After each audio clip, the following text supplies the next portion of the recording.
Zezé culpa Zilu pela doença de Vanessa. Diz que a depressão e o pânico aflorou depois que ela expulsou Vanessa da mansão dela, de não aceitar com dado que ela vive num conflito muito grande e das limitações de dado, mas é a pessoa que ela gosta e Zilu não aceita. Então Zezé acha que Zilu tem culpa e ela está desenvolvendo essas crises. Eu vou falar mais um pouco aqui para vocês, mas se você ainda não está inscrito no canal, você se inscreve, dá aquele like, deixa o seu comentário. Essa situação é complicada e revela o quanto conflitos familiares podem ter um impacto profundo na saúde mental das pessoas envolvidas. Aparentemente, Zezé acredita que Zilu tem uma grande responsabilidade pelo estado emocional atual de Vanessa, especialmente pela pressão e pelo suposto banimento da mansão.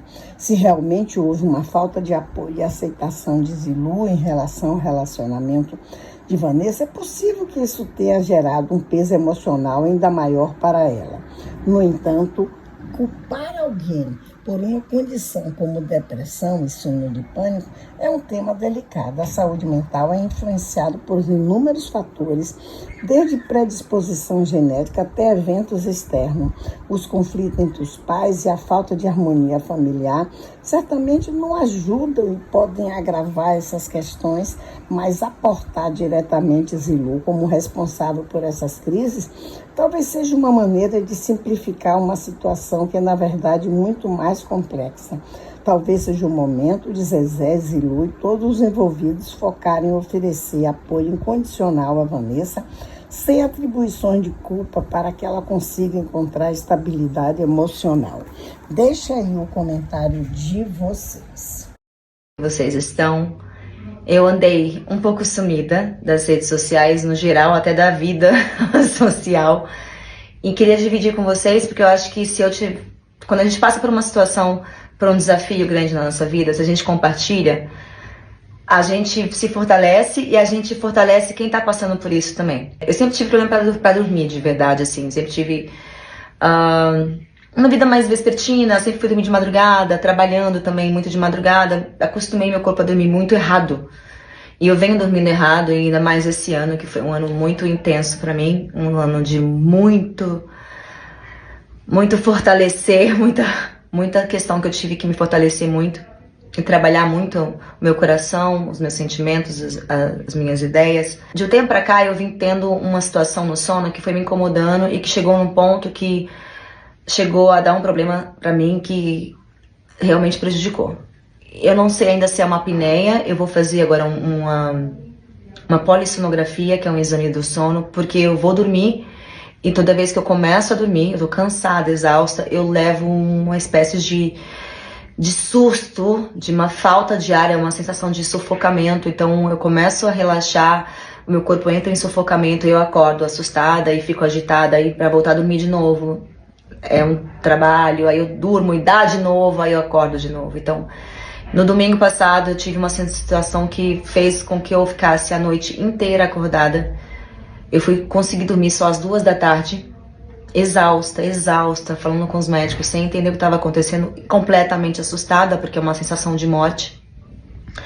E aí, isso virou uma condição, né? Então eu comecei na segunda, isso foi de domingo pra segunda. Não, desculpa, de sábado para domingo. De domingo para segunda, eu também tive esses episódios, mas consegui dormir um pouco mais cedo. Olha isso, 10 da manhã. Mas olha o tempo que levei, então foi um pouco melhor. Comecei a estudar sobre apneia, que é essa obstrução, seja por causa do sistema nervoso, por causa de uma espécie de alargamento das nossas laringes e que interrompe a passagem de ar. E comecei a estudar sobre a apneia e vi que tem muita ressonância comigo, porque tem muitos sintomas que eu tenho, às vezes acordar muito cansada, de ter muitos pesadelos que tem a ver com essas apneias. Existem vários tratamentos, mas tem que saber primeiro. Só que isso é uma coisa que me assustou muito. E, obviamente, eu fiquei meio fora do ar, até pra trabalhar, pra fazer as coisas. E quando você é mãe, a gente se cobra muito em estar bem o tempo inteiro. Não, como assim eu vou ficar como mãe num domingo e não dormir às 2 da tarde exausta, sabe? Eu tava culpada de não ter tido as noites de sono pra não estar aqui. Então, Tudo mexe muito com a nossa cabeça, mexeu muito com a minha cabeça. Foram 3 dias que eu fiquei bem assustada. E a gente se questiona às vezes por que a gente vive momentos, o que eu quero dividir com vocês, contando um pouco esse relato.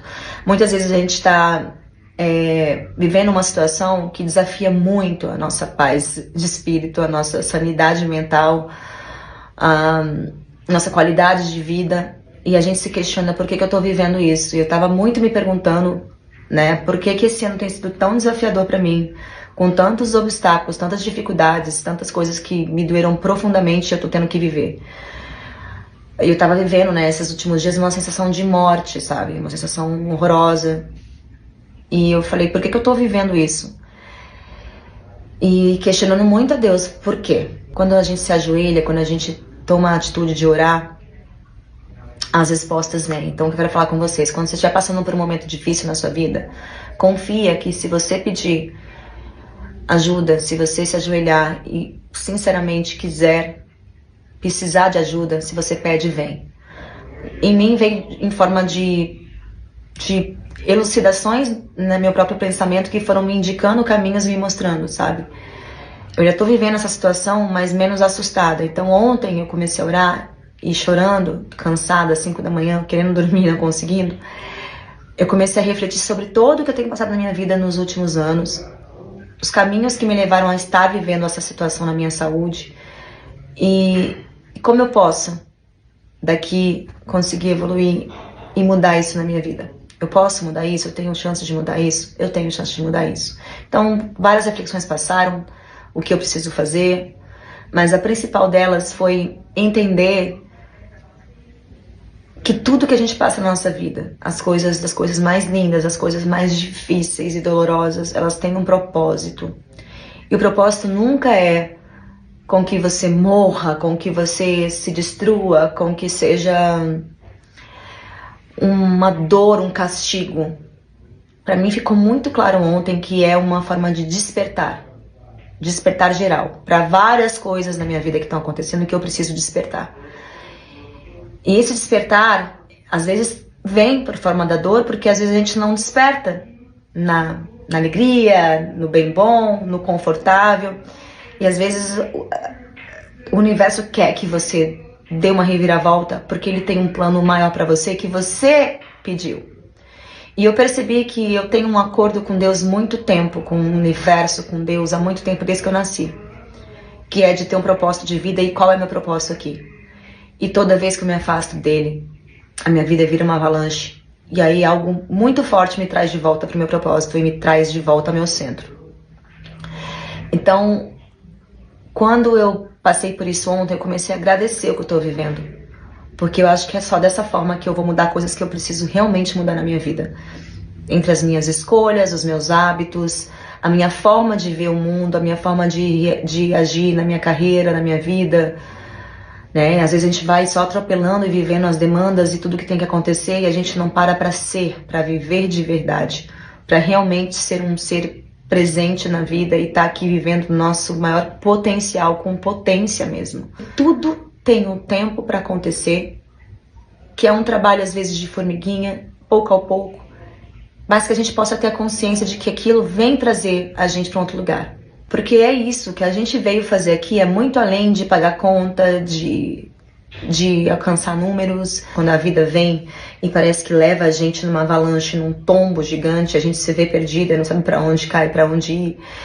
É muito importante a gente respirar, aceitar o que a gente está vivendo e tentar, dentro dessa dificuldade, enxergar para onde a gente vai e acreditar que isso não é um lugar de castigo, não é um lugar infinito e eterno. É um lugar transitório para que você tenha a chance de rever a tua vida, de reorganizar as tuas ideias, teu coração, para que você possa se moldar no ser humano que você veio para ser aqui. Eu sei que é um processo, que eu estou me curando disso e que vai passar, mas vai passar a partir do momento que eu faço a minha parte. Que eu não vou me colocar... Sabe quando você cai no fundo do poço? Você tem duas escolhas. Ficar lá se vitimizando e... Ai, por que comigo? Por que comigo? Por que comigo? Eu acho que isso faz parte. Mas logo após, não demora muito tempo para entender. Opa, eu caí aqui porque eu me coloquei aqui. E agora eu quero subir, eu quero sair disso aqui. O que eu vou fazer para isso? E a gente tem que revirar muito. E ter coragem para enfrentar os nossos próprios medos, nossos próprios fantasmas dentro da gente. E seguir em frente acreditando que essa vida daqui, que a gente vive aqui, ela não é feita para sofrimento. Ela é feita para a gente viver ela com plenitude, com paz, com amor, com alegrias, para compartilhar. E é isso que eu desejo para você que está passando por qualquer dificuldade, que você tenha a capacidade de olhar com muita gratidão, se cuidar com muito carinho, se perdoar, olhar para frente e falar, ok, agradeço isso que me aconteceu, tá sendo difícil, mas eu vou conseguir ultrapassar tudo isso, enfrentar tudo isso e ir para a nova etapa da minha vida.